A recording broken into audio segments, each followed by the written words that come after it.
Hello students, कैसे हैं आप सब। स्वागत है आपका मेरे यूट्यूब चैनल अर्बन क्लासेस पर, जिस पर हमने स्टार्ट किया है टेंस और हमने फर्स्ट पार्ट में प्रेजेंट इंडेफिनिट टेंस को कंप्लीट कर लिया है।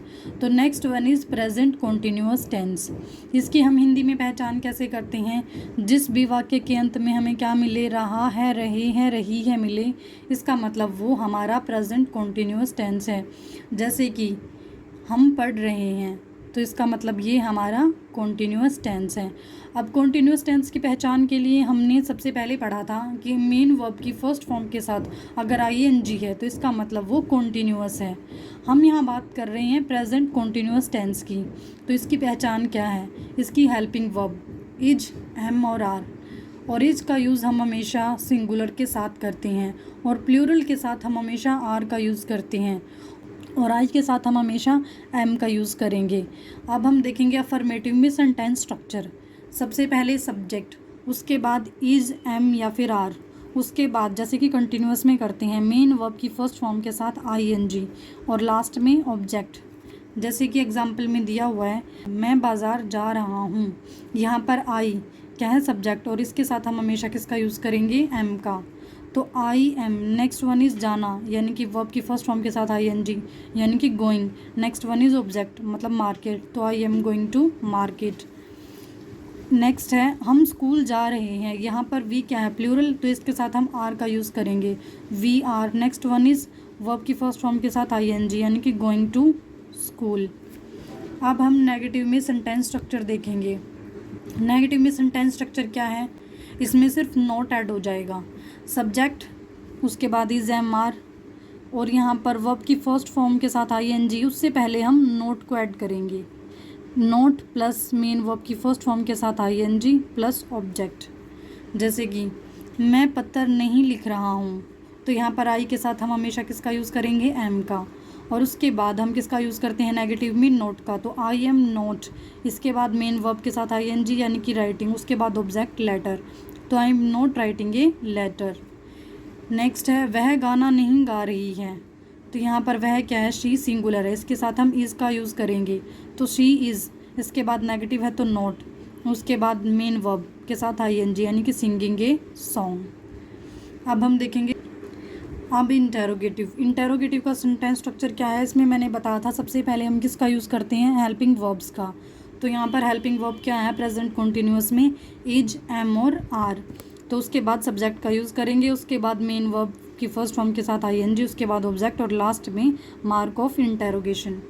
जैसे कि क्या वह दिल्ली जा रहा है, तो यहाँ पर वह सिंगुलर है तो इसके साथ इसका प्रयोग होगा, और ये इंटेरोगेटिव है तो इसका मतलब जो इज़ हेल्पिंग वर्ब है वो सबसे पहले आएगी, तो इज़ ही। इसके बाद वर्ब की फर्स्ट फॉर्म के साथ आई एन जी मतलब गोइंग, उसके बाद टू दिल्ली, लास्ट में मार्क ऑफ इंटेरोगेशन।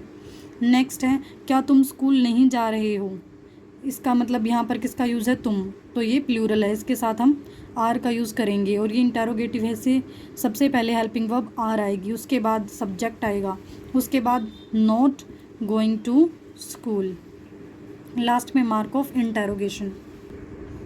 अब नेक्स्ट है हमारा डबल इंटेरोगेटिव। डबल इंटेरोगेटिव में सबसे पहले किसका यूज़ होता है, WH फैमिली का, उसके बाद सेम इंटेरोगेटिव की तरह हेल्पिंग वर्ब आएंगी, हेल्पिंग वर्ब के बाद हम सब्जेक्ट का यूज़ करेंगे, उसके बाद मेन वर्ब की फर्स्ट फॉर्म के साथ ING और उसके बाद ऑब्जेक्ट और लास्ट में मार्क ऑफ इंटेरोगेशन। जैसे कि आप क्या कर रहे हो, यहाँ पर क्या यानी कि वट, तो यहाँ पर ये WH फैमिली आ गई, उसके बाद हमारी हेल्पिंग वर्ब, उसके बाद हमारा सब्जेक्ट और उसके बाद हमारी मेन वर्ब के साथ ING और लास्ट में मार्क ऑफ इंटेरोगेशन यानी कि what are you doing. Next है सीता मंदिर क्यों जा रही है, तो मतलब क्यों, यहाँ पर WH फैमिली आ गई, वाही, सीता सिंगुलर है तो इसके साथ इज का यूज होगा और इंटेरोगेटिव में इज पहले आ जाएगा, तो why is Sita going to temple, last में मार्क ऑफ इंटेरोगेशन। तो यहाँ पर हमारा प्रेजेंट कॉन्टिन्यूअस टेंस कंप्लीट हो चुका है। अब हम पढ़ेंगे प्रेजेंट परफेक्ट टेंस। इसकी हिंदी में पहचान क्या है, जिस भी वाक्य के अंत में हमें चुका है, चुके हैं, चुकी है, लिया है, दिया है, ये सब मिले, इसका मतलब वहाँ पर हमारा प्रेजेंट परफेक्ट टेंस यूज हुआ है। जैसे मैं ये काम कर चुका हूँ, तो ये हमारा प्रेजेंट परफेक्ट टेंस है। और परफेक्ट टेंस की पहचान के लिए हमें सबसे पहले पढ़ा था कि अगर मेन वर्ब की थर्ड फॉर्म यूज है इसका मतलब वहाँ पर परफेक्ट टेंस है। यहाँ पर हम बात कर रहे हैं प्रेजेंट परफेक्ट टेंस की। तो इसकी पहचान क्या है, इसकी हेल्पिंग वर्ब्स, और वो हैं हैज़ और हैव। और हैज़ का प्रयोग हमेशा सिंगुलर के साथ होता है और हैव हमेशा प्लूरल के साथ जाता है। और आई के साथ हम हमेशा किसका यूज़ करते हैं, हैव का। अब हम अफर्मेटिव में का सेंटेंस स्ट्रक्चर देखेंगे। सबसे पहले सब्जेक्ट, उसके बाद इसकी हेल्पिंग वर्ब, वो क्या है, हैज़ और हैव।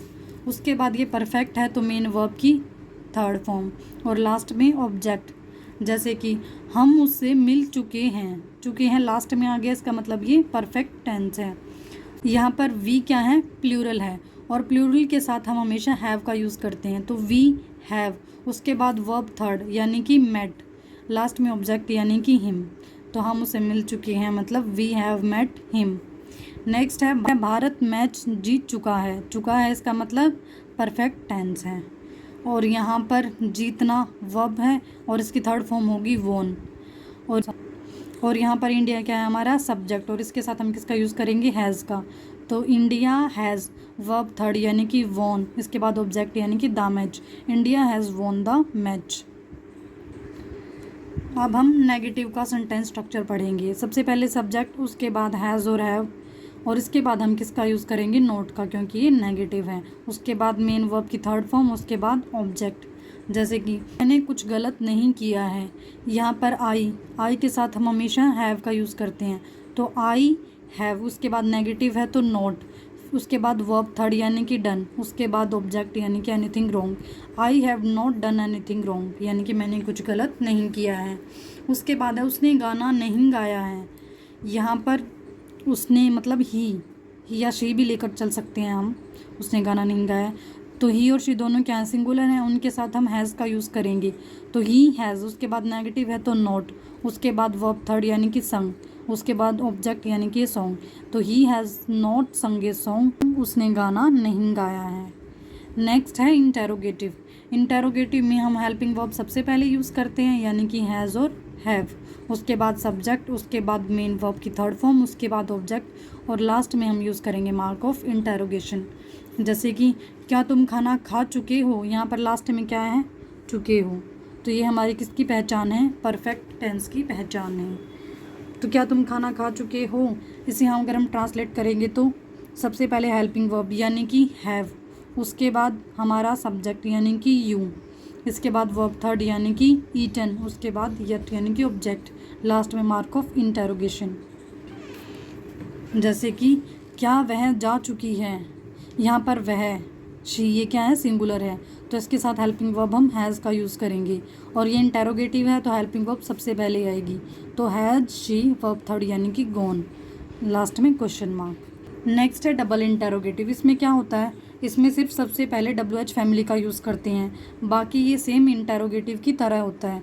WH फैमिली सबसे पहले ऐड हो जाएगी, उसके बाद जैसे इंटेरोगेटिव में हैज़ हैव आता है यानी कि हेल्पिंग वर्ब, उसके बाद सब्जेक्ट, उसके बाद मेन वर्ब की थर्ड फॉर्म, उसके बाद ऑब्जेक्ट, और लास्ट में क्वेश्चन मार्क। जैसे कि तुम्हें यहाँ किसने बुलाया है, तो यहाँ पर ये हमारा WH फैमिली वर्ड है, तो सबसे पहले WH फैमिली वर्ड यानी कि हु, उसके बाद हम हेल्पिंग वर्ब हैज़ या हैव का यूज़ करेंगे। तो यहाँ पर आ जाएगा हैज़, उसके बाद वर्ब थर्ड यानी कि कोल्ड, उसके बाद ऑब्जेक्ट यानी कि यू हेयर।